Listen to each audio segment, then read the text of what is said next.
Hello, ഞാൻ next crochet പ്രൊജക്റ്റായിട്ട് ചെയ്തത് poppy ഫ്ലവറാണ്. ഇത് ചെയ്ത് വന്നപ്പോൾ എനിക്ക് ഒരുപാട് ഇഷ്ടമായി. എന്ത് ചെയ്യുക, അതെനിക്ക് നിലത്ത് വെക്കാൻ വരെ തോന്നുന്നില്ല, അത്രയ്ക്ക് അടിപൊളിയായിട്ടുണ്ട്. എന്നിട്ടല്ല, അത്രയ്ക്ക് സിമ്പിളുമാണ്. നമുക്കിതിൻ്റെ ഒരു സ്റ്റിച്ചിങ്ങും നേക്കും കിട്ടിക്കഴിഞ്ഞ് കഴിഞ്ഞാൽ എത്ര സിമ്പിളായിട്ട് വേണമെങ്കിലും ചെയ്യാം.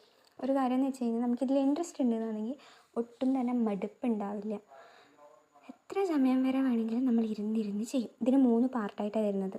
അതായത് ഈ ഫ്ലവർ ഉണ്ടാക്കാൻ വേണ്ടി 3 പാർട്ടായിട്ട് ചെയ്തിട്ട് ആ 3 പാർട്ടിനെയും കൂടി ഒരുമിച്ച് ജോയിൻറ്റ് ചെയ്യാൻ വേണ്ടത് 4ാമത്തെ പാർട്ടായിട്ട് തണ്ട് കൂടി ചെയ്യണം. ഞാനിത് എന്താ പറയുക, അത്രയും ഇൻട്രസ്റ്റോട് കൂടിയിട്ട് അത്രയും രസമായിട്ട് ചെയ്യാൻ പറ്റുന്ന ഒരു കാര്യമാണ്. അപ്പോൾ ഇതിലൊക്കെ ഇൻട്രസ്റ്റ് ഉള്ളവർ അന്നെന്നാണെങ്കിൽ നിങ്ങൾ യൂട്യൂബിൽ തന്നെ നോക്കുക. യൂട്യൂബിൽ തന്നെ ഒരുപാട് വീഡിയോസ് കിട്ടാനുണ്ട്. എനിക്ക് ആദ്യമൊക്കെ വേറെ ഭാഷയുള്ളത്, ഇത് ഈ കൊറിയൻ ചാനലുകളിലുള്ള വീഡിയോ ഒക്കെ കാണുമ്പോൾ എനിക്ക് ഒന്നും മനസ്സിലാവുന്നുണ്ടായിട്ടില്ല. പക്ഷേ ഇതിൻ്റെ ചെറിയൊരു നേക്ക് കിട്ടിയപ്പോഴേക്ക് തന്നെ ഭാഷയൊന്നും ഒരു വിഷയമായിട്ട് വരുന്നേ ഇല്ല. അത്രയും അടിപൊളിയായിട്ട് നമുക്ക് മനസ്സിലാക്കാൻ വേണ്ടി പറ്റുന്നുണ്ട്, അത്രയും അടിപൊളിയായിട്ട് ചെയ്യാനും പറ്റുന്നുണ്ട്.